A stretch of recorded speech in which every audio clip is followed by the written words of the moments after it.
सुप्रभात प्यारे विद्यार्थियों।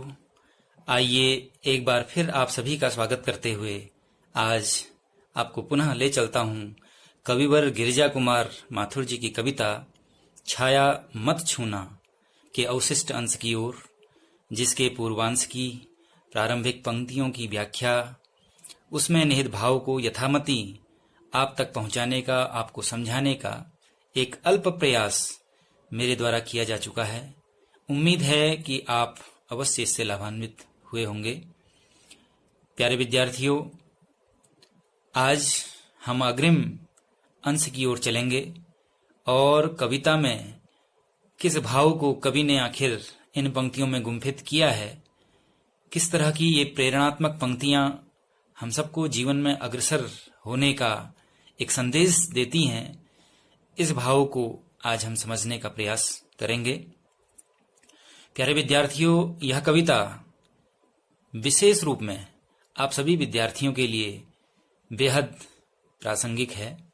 वह इसलिए क्योंकि यह कविता हमें यह एक सीख देती है कि हमें असफलताओं को विस्मृत करते हुए जीवन में एक उज्जवल भविष्य का लक्ष्य निर्धारित करते हुए वर्तमान में जीने का प्रयास करना चाहिए।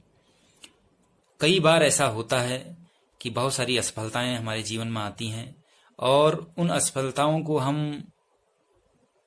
मन मस्तिष्क में रख करके आगे बढ़ने की कोशिश तो करते हैं, लेकिन ये असफलताएं हमारे जीवन में आगे बढ़ने में बाधक सिद्ध होती हैं। किसी कवि ने कहा है कि यत्ने कृते यदि न सिद्ध्यति कोत्र दोषः। यदि बहुत सारा प्रयत्न करने के बाद भी यदि जीवन में आपको सफलता नहीं मिल पाती तो आपने निराश नहीं होना है, हताश नहीं होना है, घबराना नहीं है। अभी तो यह एक अन्वेषण करना है कि कमियां कहाँ रह गई। तो कमियां निश्चित रूप से हमारे यत्न में ही होती हैं, हमारे प्रयासों में ही होती हैं। उसी प्रयास को हमने संशोधन कर करके और भी ज्यादा मेहनत के साथ आगे बढ़ते रहना है। कुछ इसी तरह की सीख हमें यह कविता दे जाती है। प्यारे विद्यार्थियों, कहते हैं कि सुखम ही दुखान्यनुभूय शोभते। जीवन में कोई भी व्यक्ति सुख को जो प्राप्त करता है उसके पीछे काफी ज्यादा दुखों का, एक संघर्षों का एक लंबा रास्ता तय करना पड़ता है। काफी ज्यादा दुखों के सहन करने के बाद, अनेकों कष्टों, संकटों, झंझावातों से जूझने के बाद ही व्यक्ति को सुख की कीमत भी मालूम पड़ती है और उसको सुख का एक सच्चा अनुभव भी होता है। प्यारे विद्यार्थियों, अनधिक कहते हुए आज हम अग्रिम पंक्तियों की ओर बढ़ रहे हैं। कविता की अग्रिम पंक्तियां हम सबको वाकई में काफी प्रेरित करती हैं, जो कि कुछ इस प्रकार हैं। कवि आगे कहता है कि यश है या न वैभव है, मान है न सर माया, जितना ही दौड़ा तू उतना ही भरमाया, प्रभुता का शरण बिंब केवल मृग तृष्णा है, प्रभुता का शरण बिंब केवल मृग तृष्णा है, हर चंद्रिका में छिपी एक रात कृष्णा है, जो है यथार्थ कठिन, जो है यथार्थ कठिन, उसका तू कर पूजन, छाया मत छूना, मन दुख होगा दूना। प्यारे विद्यार्थियों, इस पंक्तियों में कवि ने जीवन के यथार्थ की ओर लौटने का एक संदेश दिया है। कोरी कल्पना मात्र में ही जीवन नहीं है। और यदि हम पीछे मुड़ करके देखते हैं, अतीत में झांक करके देखते हैं कि अतीत में तो हम इस तरह के व्यक्ति थे या हमने इन सफलताओं का सामना किया, हमारा जीवन इतनी सारी खुशियों से भरा हुआ था। वर्तमान में भले ही ना हो तो इससे क्या होता है, हमारा वर्तमान का जीवन और भी दुखमय और कष्टमय बन जाएगा। उनको सोच करके हम वर्तमान के जीवन को और भी ज्यादा दुखी करने लगेंगे, जिससे कि क्या होगा, हम अपने अभीष्ट लक्ष्य की प्राप्ति नहीं कर पाएंगे। कुछ इसी तरह के भाव को यहाँ पर निगूहन कर करके कवि कहता है कि यश है या न वैभव है, न मान है, न सर माया। जीवन में ये जो हम इन चीजों के पीछे बहुत भागते हैं, किन किन चीजों के पीछे? यश प्राप्ति के पीछे। हमारा सारा ध्येय अपने कर्तव्यों के पीछे यही रहता है कि अधिकाधिक यश की प्राप्ति हो, या फिर अधिकाधिक वैभव की प्राप्ति हो, या फिर बहुत सारी पूंजी का भंडार मेरे पास रहे, या फिर हम मान सम्मान के पीछे भागते रहते हैं। लेकिन कवि का ये कहना है कि ये सारी चीजें वास्तविक पूंजी नहीं है। व्यक्ति इनके पीछे जितना भागता है, जितना दौड़ता है इनकी प्राप्ति के पीछे, उतना ही भ्रमित होता रहता है, उसकी मनोकामना कभी पूर्ण नहीं हो पाती। तो कवि ने कहा है कि देखिए, यश है या न वैभव है, जीवन में ये वास्तविकता या वास्तविक पूंजी नहीं है। क्या क्या चीज? यश। यश क्या है? कीर्ति की प्राप्ति करने का जो एक भाव होता है व्यक्ति के अंदर कि मैं बहुत सारा मान सम्मान प्राप्त करूं, बहुत सारी यश कीर्ति की पताका लहराऊं, ये जो एक भाव है, यह जीवन में वास्तविक पूंजी कवि ने नहीं इसको माना। और साथ ही जो वैभव है, बहुत सारी धन संपत्ति इकट्ठा कर करके, बहुत सारे धन धान्य, घर मकान बंगला, ये सारी चीजें जो वैभव इत्यादि है, समृद्धि का बहुत सारा संग्रह कर करके व्यक्ति काफी ज्यादा आनंद को प्राप्त नहीं कर सकता। ये वास्तविक पूंजी व्यक्ति के जीवन में नहीं है। साथ ही जो मान है, मान का तात्पर्य क्या है? मान सम्मान जिसको हम कहते हैं। व्यक्ति मान सम्मान के पीछे भी भागते रहता है, सोचता है कि ये कार्य कर करके काफी ज्यादा मैं सम्मान को प्राप्त करूंगा, जीवन भर वह यश वैभव मान इन सभी के संग्रह में। और सरमाया जो कि एक फारसी शब्द है जिसका तात्पर्य ही है पूंजी, जो मौलिक धन, जो मूल धन आपके पास है, ये सारी चीजें नश्वर हैं। ये सारी चीजें व्यक्ति इनके पीछे जितना भागता रहता है उतना भ्रमित होता रहता है, क्योंकि इनकी प्राप्ति में भी सुख नहीं व्यक्ति को मिलता और अप्राप्ति में भी व्यक्ति असंतुष्ट रहता है। इसलिए व्यक्ति के लिए ये वास्तविक पूंजी नहीं है। व्यक्ति इनके पीछे जितना भागेगा उतना ज्यादा एक भ्रमात्मक स्थिति बनी रहेगी, संतुष्टि की प्राप्ति उसको कभी जीवन में नहीं हो सकती। तब आखिर वास्तविक पूंजी क्या है? व्यक्ति के लिए संतोष, जो आपको प्राप्त है वही पर्याप्त है। ये जो संतोष का भाव है, ये जब आपके अंदर आ जाएगा तो जीवन की सबसे बड़ी पूंजी यही है। और आदमी बस इन सभी चीजों के पीछे भागते रहता है, और साथ ही अतीत में उसे क्या मिला, वर्तमान में उसका जीवन क्या है, इन दोनों के बीच तुलनात्मक अध्ययन करते हुए वह काफी दुखी होता रहता है और अपने वर्तमान को भी एक तरह से काफी ज्यादा उसको दुखों से, दुश्चिंताओं से भर देता है, जिससे कि वह अग्रसर नहीं हो पाता और उसका जीवन एक तरह से थम सा जाता है। इसलिए कवि ने इनके पीछे भागने के लिए एक तरह से मना ही की और कहा कि यश है न वैभव है, न मान है, न सरमाया, जितना ही दौड़ा तू उतना ही भरमाया, प्रभुता का शरण बिंब केवल मृग तृष्णा है। कवि आगे कहता है कि प्रभुता का शरण बिंब एक प्रतीकात्मक रूप में कवि ने ये पंक्ति रखी है। और प्रभुता का शरण बिंब, प्रभुता किसे कहते हैं? उच्चता को। प्रभुता है जीवन में उन्नत श्रेष्ठता को प्राप्त करना, स्वामित्व को प्राप्त करना, श्रेष्ठ बनने की जो एक अभिलाषा है, सब चीज का स्वामी बनने की जो एक व्यक्ति के अंदर अभिलाषा होती है, व्यक्ति की एक चाह होती है, बड़प्पन का जो एक एहसास, बड़प्पन की अनुभूति कि मैं इन चीजों को प्राप्त करके बहुत महान हो जाऊंगा, स्वामी बन जाऊंगा, श्रेष्ठ बन जाऊंगा, इस तरह का एहसास केवल मृग तृष्णा है। यह व्यक्ति के जीवन में एक मृग तृष्णा की भांति है, एक मृग मरीचिका की भांति है। ये मृग तृष्णा अपने आप में यह भी एक प्रतीक के रूप में व्यक्ति के जीवन में आया है। ये एक छलावा जिसको हम कह सकते हैं, व्यक्ति के जीवन में जो अवास्तविक पदार्थ है हम इसको कह सकते हैं। मृग तृष्णा क्या है? जो अवास्तविक है, जो वास्तविक चीज नहीं है। जिस तरह से हम देखते हैं कि रेगिस्तान की भूमि में कोई पशु पानी की प्यास के लिए दूर दूर भटकता रहता है, और जब उसको प्यास अतृप्त रहती है, जब वो प्यास असह्य हो जाती है, असहनीय हो जाती है, तो दूर दूर तक वो पानी की खोज में जब जाता है। रेगिस्तान में तो दूर दूर तक रेत ही रेत है। ऐसी स्थिति में उस पशु को या उस मृग को, मृग हिरन को भी कहा जाता है और मृग पशु को भी कहा जाता है, तो दोनों अर्थ आप ले सकते हैं। कोई भी पशु जब वहां पर भटकता रहता है पानी की खोज में, तो दूर कहीं उसे चमकता हुआ एक पदार्थ दिखाई देता है, सोचता है कि ये निश्चित रूप से पानी है, और उस पानी की तलाश में वो जो खूब दौड़ दौड़ कर करके वहां उसे प्राप्ति के लिए जाता है।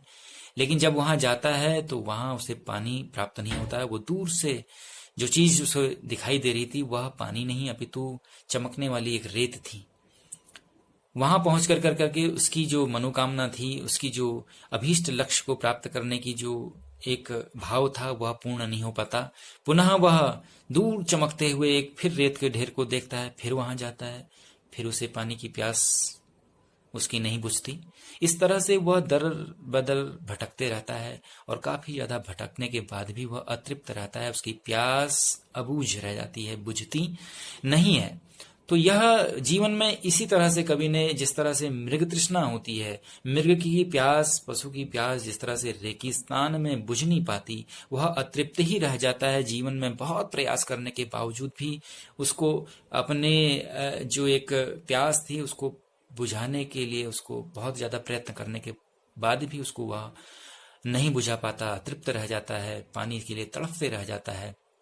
कहने का तात्पर्य कि वो अभिष्ट लक्ष्य को प्राप्त नहीं कर पाता। ठीक वैसे ही जीवन में व्यक्ति जितना ही ये सोचता है कि मैं हर चीज, धन, मान, सम्मान, यश, कीर्ति, वैभव, संपत्ति, ये सब कुछ प्राप्त कर करके स्वामी बन जाऊंगा, बहुत कुछ जीवन में मैं प्राप्त कर लूंगा, तो यह जीवन में एक तरह से यह एक छलावा है।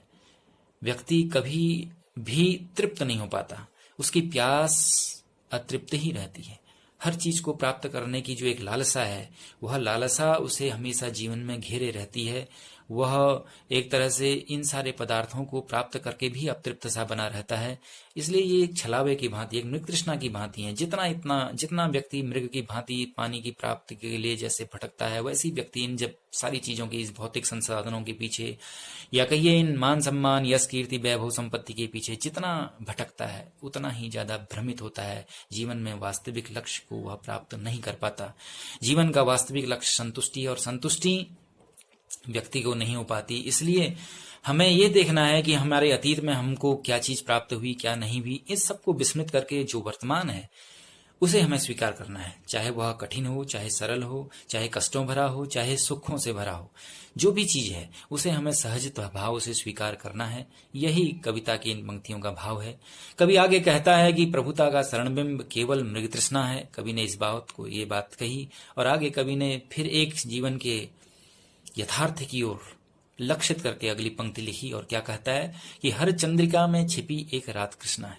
यही जीवन की सच्चाई है कि कोई भी व्यक्ति जो महान बनता है, जिसकी जीवन में अनेकों उपलब्धियां आपको नजर आती हैं, वह उपलब्धियां अनायासी उसे उपलब्ध नहीं हो पाती। उसके लिए उसको अनेकों संघर्ष करना पड़ता है, अनेकों कष्टों को सहन करना पड़ता है। संकटों के समुद्र से निकल कर करके जब वह तमाम उपलब्धियों को हासिल कर पाता है, तब जीवन में उसके लिए सुख और चैन मिलता है। तो कवि कहता है कि हर चंद्रिका में छिपी एक रात कृष्णा है। कवि ने कहा कि देखिए, काली अंधेरी रात में विकसता सुख का नवल प्रभात। किसी कवि की पंक्ति है कि वास्तव में ये सच है। सुंदर प्रभात तब होती है जब रात घनी अंधेरी रहती है। घनी अंधेरी रात के बाद ही एक सुहाना प्रभात होता है। ये हम सब अपने दैनिक जीवन में देखते हैं। ठीक इसी भाव को कवि ने लिखा और कहा कि हर चंद्रिका के पीछे छिपी एक रात कृष्णा है। तात्पर्य ये है कि जो भी हम चांदनी रात देख रहे हैं, चांदनी चंद्रिका एक प्रतीक है किसका? सुखों का, जीवन में आनंद के पलों का, जीवन में समृद्धि का। इन समृद्धि को या सुखों को जब हम जीवन में देखते हैं तो पाते हैं कि इसके पीछे एक रात कृष्णा है, एक काली रात है। काली रात भी प्रतीक है किसका? दुखों का, असह्य कष्टों का, तमाम तरह के संघर्षों का। जब हम अनेकों संघर्ष, अनेकों कष्टों से बाहर निकलते हैं, तब जीवन में चंद्रिका देख पाते हैं, अर्थात जीवन में सुख का अनुभव कर पाते हैं। कोई भी व्यक्ति जो हमें सुखी नजर आता है, उसके पीछे अगर आप उसके अतीत को देखेंगे तो निश्चित रूप से वह भी काफी सारे कष्टों को, संघर्षों को सहन कर करके तब जाकर के बहुत ज्यादा सुखों को प्राप्त कर पाता है। तो इसलिए हमें घबराना नहीं है और हमें वर्तमान को देख करके अपने वर्तमान के कष्टों से पलायन नहीं करना है, उससे भाग कर करके या अतीत में ये झांक कर करके कि यार पहले का जीवन मेरा कितना अच्छा था, सब कुछ मुझे हासिल होता था, सब कुछ मुझे प्राप्त यूं ही प्राप्त हो जाता था, आज कितना संघर्ष है, कितना कष्ट है, ये सब सोचेंगे तो निश्चित रूप से हमारा वर्तमान का दुख और भी ज्यादा दोगुना होगा, जिससे कि हम वर्तमान को कष्टमय तो बनाएंगे ही, साथ ही एक अच्छे भविष्य की कल्पना भी हम नहीं कर सकते। इसलिए कवि ने ये साफ लिखा कि जीवन में अतीत की ओर झांक कर करके अपने वर्तमान से भागिए मत, क्योंकि जीवन में जो भी व्यक्ति सुखी है, जिसके जीवन में आपको चंद्रिका दिखती है, सुखों का साम्राज्य दिखता है, निश्चित रूप से उसके पीछे एक रात कृष्णा, एक काली रात होती है, एक संघर्ष का सामना होता है, तमाम तरह के कष्ट होते हैं, विविध प्रकार की विपदाएं होती हैं, तब जाकर के व्यक्ति अपने जीवन में चंद्रिका अर्थात सुखों की चांदनी देख पाता है। ये कवि ने यहाँ पर भाव पिरोया है। आगे कवि कहता है कि जो है यथार्थ कठिन उसका तू कर पूजन। कवि ने अच्छी बात कही लास्ट में कि जो है कठिन यथार्थ, जो यथार्थ है, जीवन की जो सच्चाई है, और सच हमेशा कठिन ही होता है, सच हमेशा कांटों भरा होता है। इसलिए कवि ने लिखा है जो कठिन यथार्थ है, जो तमाम कष्टों से भरा है, यथार्थ वास्तविक जीवन जो होता है हमारा, जो वर्तमान का जीवन होता है, वो बड़ा कठिन ही होता है। जो है कठिन यथार्थ उसका तू कर पूजन, बस उसी का पूजन कर, उसी को अपनी साधना का विषय बना, उसी को साध ले। क्योंकि जीवन में अगर आप अतीत की ओर झांकेंगे तो तमाम तरह के आपके दुखों का कोई पारावार नहीं होगा। तमाम तरह के दुख आपको दुखी करेंगे, उस सारी चीजों को सोच कर करके, उस दुश्चिंताओं से बाहर निकल कर करके पूर्व के सुख को वर्तमान में चिंतित होना, ये कहीं कहीं भी बुद्धिमानी का विषय नहीं है। कभी इसलिए लिखता है जो है कठिन यथार्थ, जो यथार्थ है, जो वास्तविक है, जो वर्तमान का जीवन है, जो वास्तव में बड़ा कड़वा होता है, सच जिसे हम कहते हैं, या जो कठिन जीवन है, उसका तू कर पूजन, उसी को जीवन में वर्ण कर ले, उसी को अपनी साधना का विषय बना, उसी को जीने की कोशिश कर। क्योंकि अगर पीछे देखोगे, अतीत की तरफ झांकोगे, तो निश्चित तरह तरह के दुख आपको जीवन में मिलेंगे, आपका वर्तमान का कष्ट और भी दोगुना होगा। इसलिए कभी अंत में लिखता है कि छाया मत छूना। छाया अर्थात विगत की स्मृतियों को याद मत करना, इनको विस्मृत कर कर कर करके हमें आगे बढ़ना है। अगर हम विगत की ओर झांकेंगे तो दुख होगा दूना, तो हमारा वर्तमान का दुख और भी दुगुणित होगा। कवि ने इन भावों को, प्यारे बच्चों, इन पंक्तियों में पिरोया है और आपने इन भाव को हृदयस्थ करना है। पुनः अग्रिम वीडियो में आपको अगले बंध की ओर ले चलूंगा। फिलहाल आप इसे समझें। धन्यवाद।